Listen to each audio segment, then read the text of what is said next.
Au JFN Haïti, une journée réservée à l'entrepreneuriat.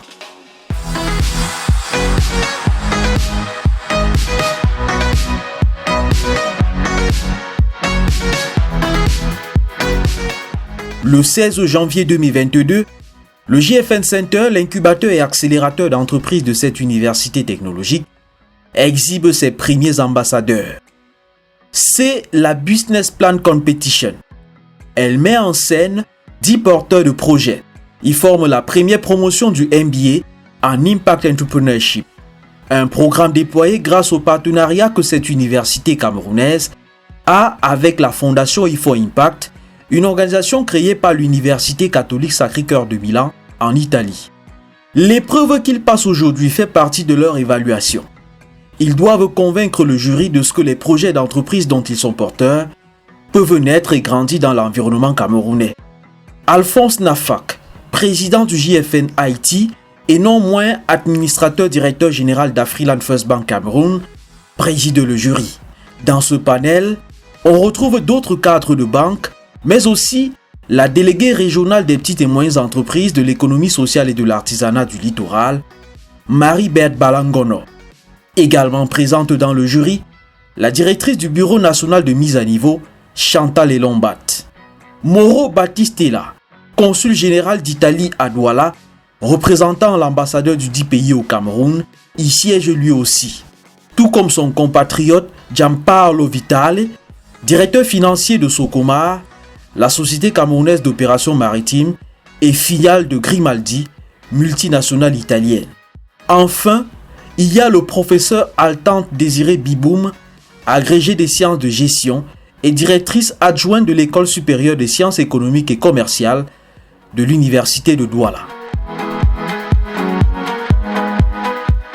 C'est le moment venu où ceux qui sont entrés avec l'idée de projet peuvent, n'est-ce pas, présenter à cette assistance le chemin parcouru.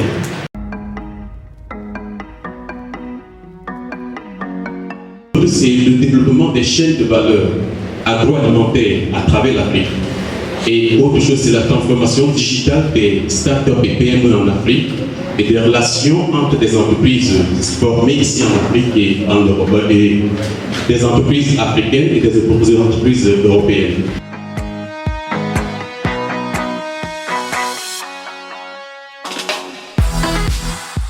Flavien Tchamdieu, directeur Afrique francophone de la Fondation IFO Impact et responsable de ce MBA au sein du JFN Center, précise les règles du jeu.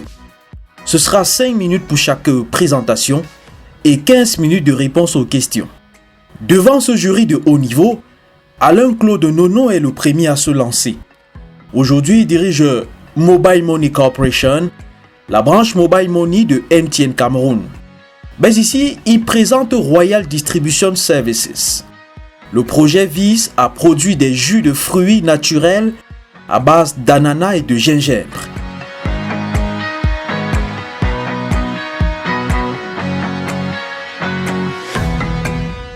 Deux espèces végétales qu'il faudra cultiver sur de grandes surfaces. Et notre proposition de valeur consiste d'abord à produire du gingembre, de l'ananas sur une superficie qui ira jusqu'à 115 hectares sur les 5 prochaines années, à partir de 35 hectares cette année, une capacité de plus de 1500 tonnes dans 5 ans par rapport à 550 tonnes que nous disons en 2022. Et pour ce qui concerne la partie jus de fruits, aller assez rapidement sur plus de 4000 bouteilles par jour et avoir un réseau de près de 800 points de vente dans 5 ans, en commençant par 70 points à peu près cette année.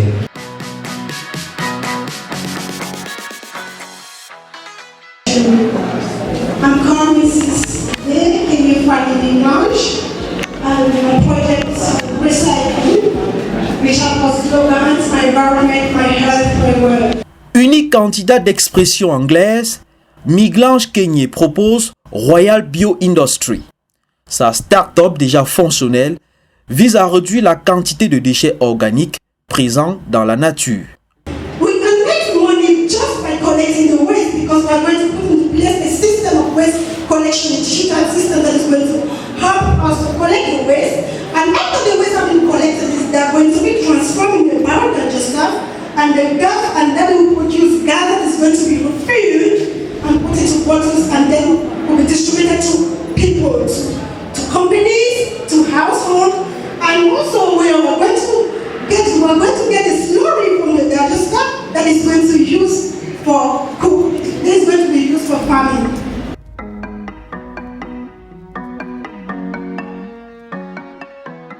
L'objectif de Royal Bio Industry, explique Miglange Kenyé, est de parvenir à transformer 300 tonnes de déchets par jour pour produire 3000 mètres cubes de gaz domestique, mais aussi de l'électricité et des fertilisants biologiques.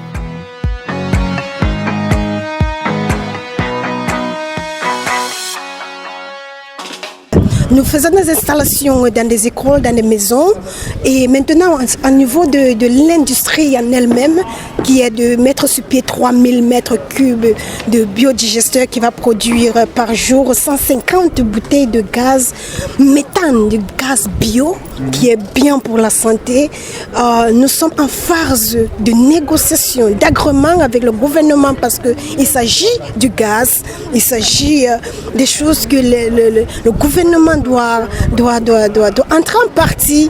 Alors nous sommes en phase de négociation et de partenariat. Mais en service, nous avions installé pas moins de 30 biodigesteurs dans des écoles, dans des maisons et dans des fermes aussi. Merci. Dans la ville de Yaoundé, dans la ville de Douala et dans la ville du sud-ouest, sud-ouest qui est à Boya.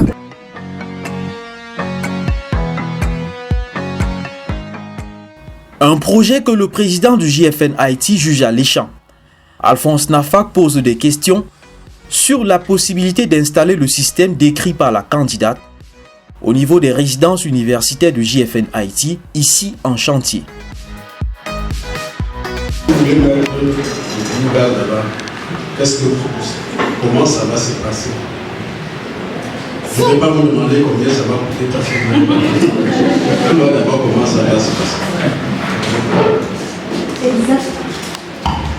Un exemple, c'est une très bonne question. Pourquoi? Parce que lorsque l'habitat grandit, la population augmente et le degré de waste augmente aussi.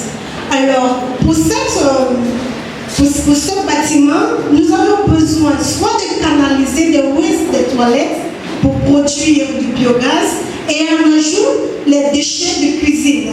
Parce qu'il y aura des repotoirs, donc on pourra les canaliser et puis produire du gaz qui pourra servir aussi à l'électricité.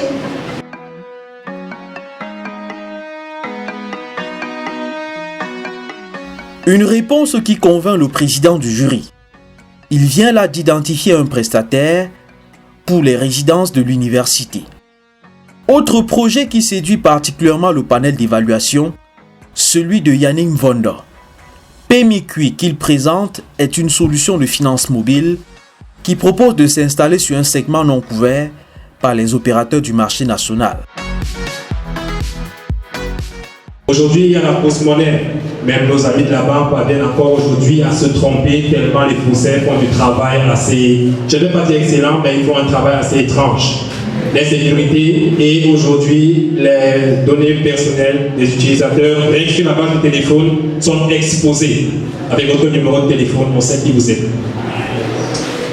Et aussi, on a un problème aujourd'hui dans la cité, nous avons une difficulté au niveau de l'assistance sociale. Comment est-ce que vous faites pour contribuer, pour aider quelqu'un qui se trouve de l'autre côté du Cameroun et qui a besoin de vos services? Comment est-ce qu'aujourd'hui, dans le volet social-médical, nous avons des émissions à la télé qui permettent aujourd'hui de donner une assistance? Comment vous faites?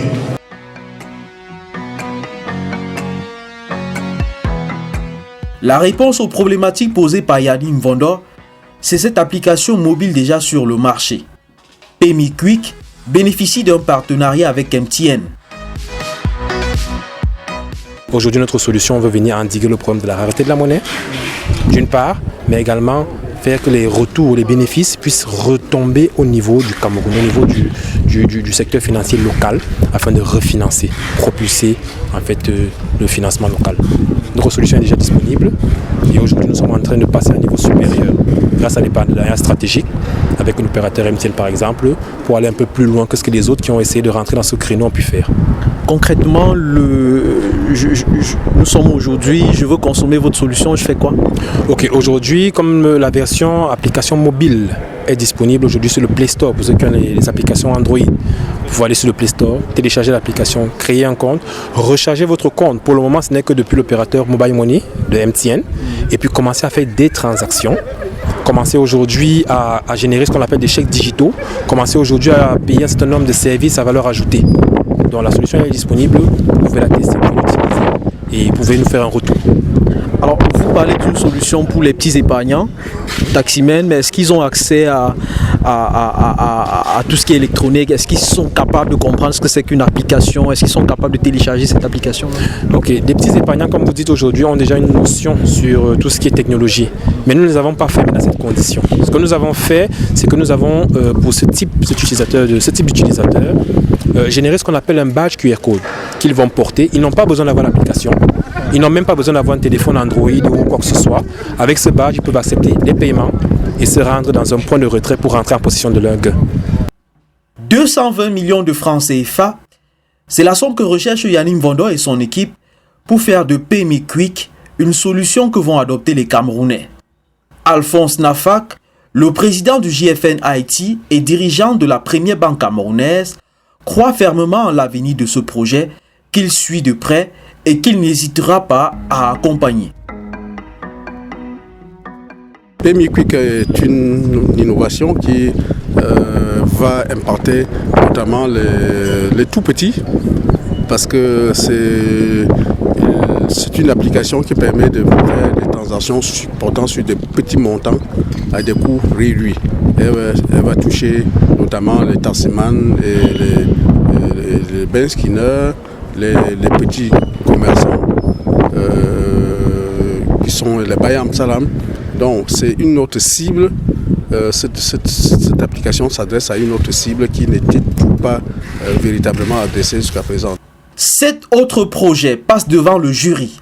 L'agroalimentaire, le conseil en propriété intellectuelle et l'industrie du livre sont les secteurs visés.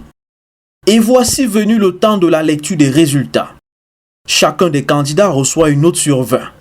Le président du jury commence par le 10e et finit par le premier.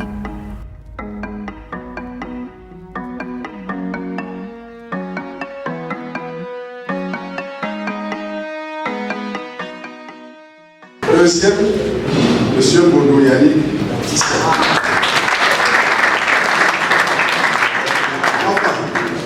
Première, Fanny Kenyé.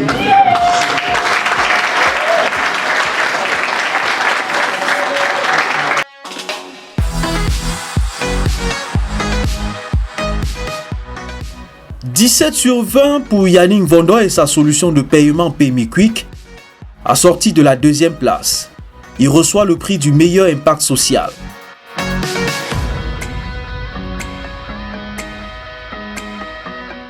18 sur 20 pour Fanny Miglange Kenyé, qui a séduit avec sa solution de production du biogaz et de l'électricité à partir des déchets organiques. Elle reçoit le prix du meilleur potentiel de croissance. Des critères essentiels ont permis de départager les 10 candidats au MBA en Impact Entrepreneurship. Les candidats ont été validés sur 4 critères importants. Donc, c'est-à-dire, ils ont été validés sur la désirabilité. Ça veut dire, est-ce que ce projet-là a un marché? Ça veut dire, est-ce qu'il y a un potentiel dans ce projet? L'autre deuxième critère, est-ce qu'il y a une forme d'adéquation entre le produit et le marché, ou bien entre le service et le marché? Et l'autre critère, c'est la faisabilité. Est-ce qu'il y a une forme d'adéquation entre le porteur de projet, ou bien les porteurs de projet et le projet? L'autre critère, c'est la rentabilité. Est-ce qu'il réussit à couvrir ne serait-ce que ses charges pour arriver au break-even point? Là, ce sont des éléments. Et à la fin, c'est sur la durabilité qu'on parle de l'impact social.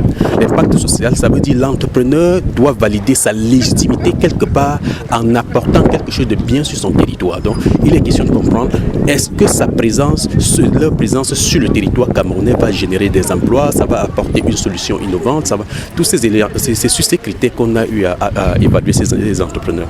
Pour le représentant Afrique francophone de la Fondation IFO Impact, il faudra désormais travailler à la visibilité internationale des deux projets ainsi distingués. Il y a d'abord la visibilité. Parce que nous, en tant qu'organisation, nous sommes un réseau à travers le monde, à travers l'Afrique. D'abord, au niveau de la visibilité, tous ceux-là vont être placés au niveau des réseaux sociaux comme au niveau de nos plateformes en tant que champions, en tant que premiers. Et on les met aussi en contact avec des investisseurs de notre réseau. Il faut aussi comprendre que dans notre réseau, nous avons près de 150 investisseurs qui sont intéressés au projet qu'on est en train de mettre sur pied. Donc, la gratification de notre côté, c'est réussir à leur mettre en contact avec ceux-là qui peuvent décider et apporter un financement important pour le projet.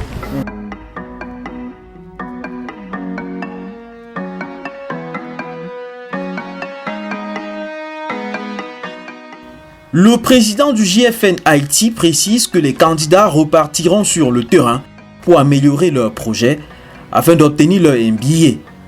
Après quoi, il les tiendra par la main pour franchir les étapes suivantes. Après cette étape, bien naturellement, ce sera donc l'entreprise.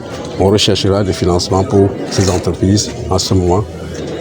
Les entreprises qui ont été testées, validées, vont être créées et vont générer des emplois, vont générer des revenus, vont participer à la croissance et au développement de ce pays.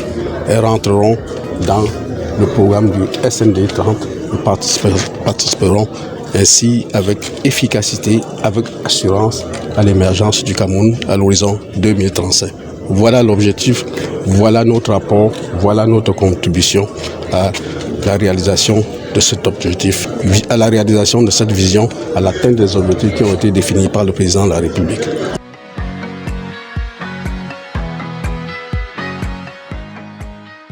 En tant que membre du jury, la directrice du Bureau national de mise à niveau du Cameroun dit avoir particulièrement apprécié les projets agro-industriels. Ils devront se mettre en œuvre avant de pouvoir bénéficier de l'appui de la structure dont elle a la charge. Les critères ne me permettent pas de les prendre déjà en charge. Nous souhaitons au bureau de mise à niveau avoir une entreprise qui a déjà fait ses preuves, qui a été créée depuis au moins 2 ans, pour laquelle nous pouvons analyser au moins 2 bilans. Et pour nous assurer que vraiment c'est du solide et ça peut marcher. Et là nous venons pour essayer de combler les lacunes qu'il peut y avoir, trouver des solutions aux manquements et puis l'amener à changer de niveau, passer d'un stade 0 à un stade 3 par exemple, ainsi de suite. Et puis la mise à niveau, c'est un processus d'amélioration continue, donc ça met du temps. Vous finissez une phase, vous pouvez revenir vers nous pour une deuxième ou une troisième phase. Alors qu'est-ce que vous leur conseillez à ce stade? Alors ce que je leur conseille, c'est déjà d'intégrer toutes les observations que nous avons faites pour mieux densifier leur business plan, prendre véritablement en compte l'étude du marché de leur entreprise et puis persévérer, ça va aller. Quant au directeur financier de la Société camerounaise d'opération maritime Socomar, il dit sa fierté d'avoir pu participer à une telle évaluation. En fait, pas tout le monde peut maîtriser ce qui est la finance, ce qui est l'implémentation, ce qui est la faisabilité. Donc, avec notre petite expérience, on a pu essayer de recadrer certaines défaillances. On les a mis vraiment au niveau. Les idées ont été recadrées et ils ont aujourd'hui une idée générale de ce qui est un business model, de comment pouvoir le développer de façon efficace et efficiente dans le territoire camerounais. Ils savent aujourd'hui comment rendre pratique quelque chose qu'avant c'était seulement idéalisé dans leur tête, quoi. Donc nous sommes vraiment satisfaits de ce qui est le résultat de ce que nous avons vu jusqu'à présent.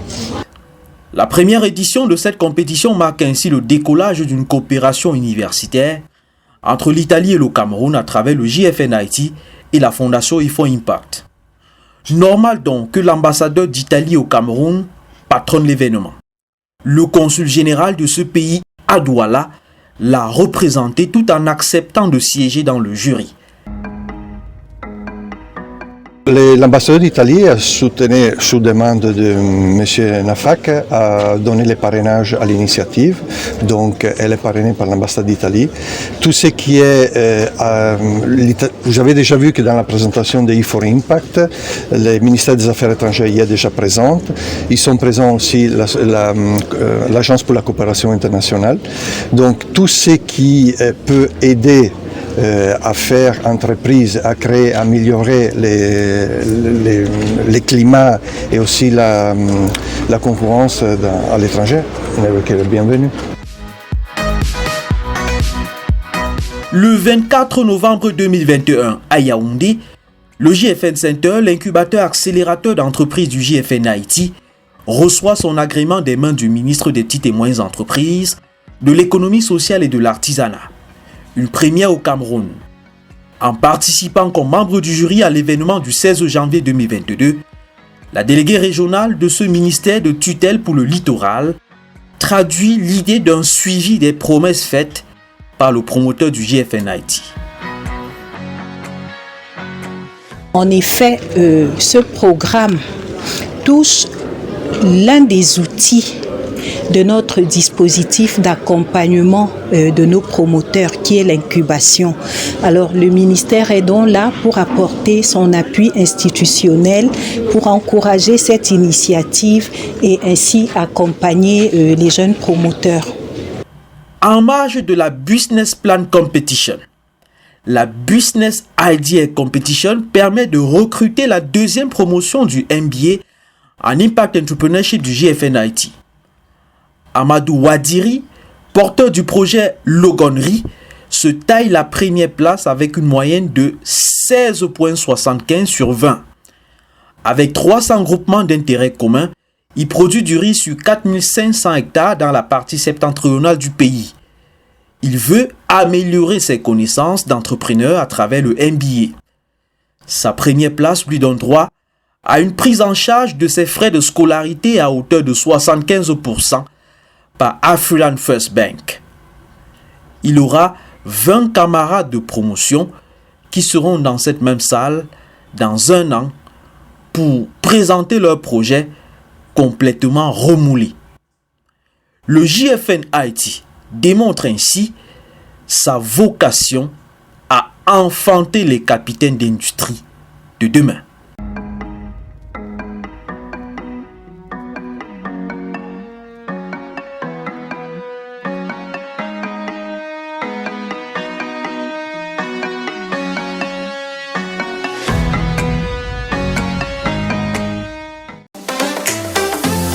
Vous aimez la science, vous aimez la technologie, vous aimez l'innovation, abonnez-vous à Afrique Université TV, une initiative panafricaine de l'Agence universitaire pour l'innovation.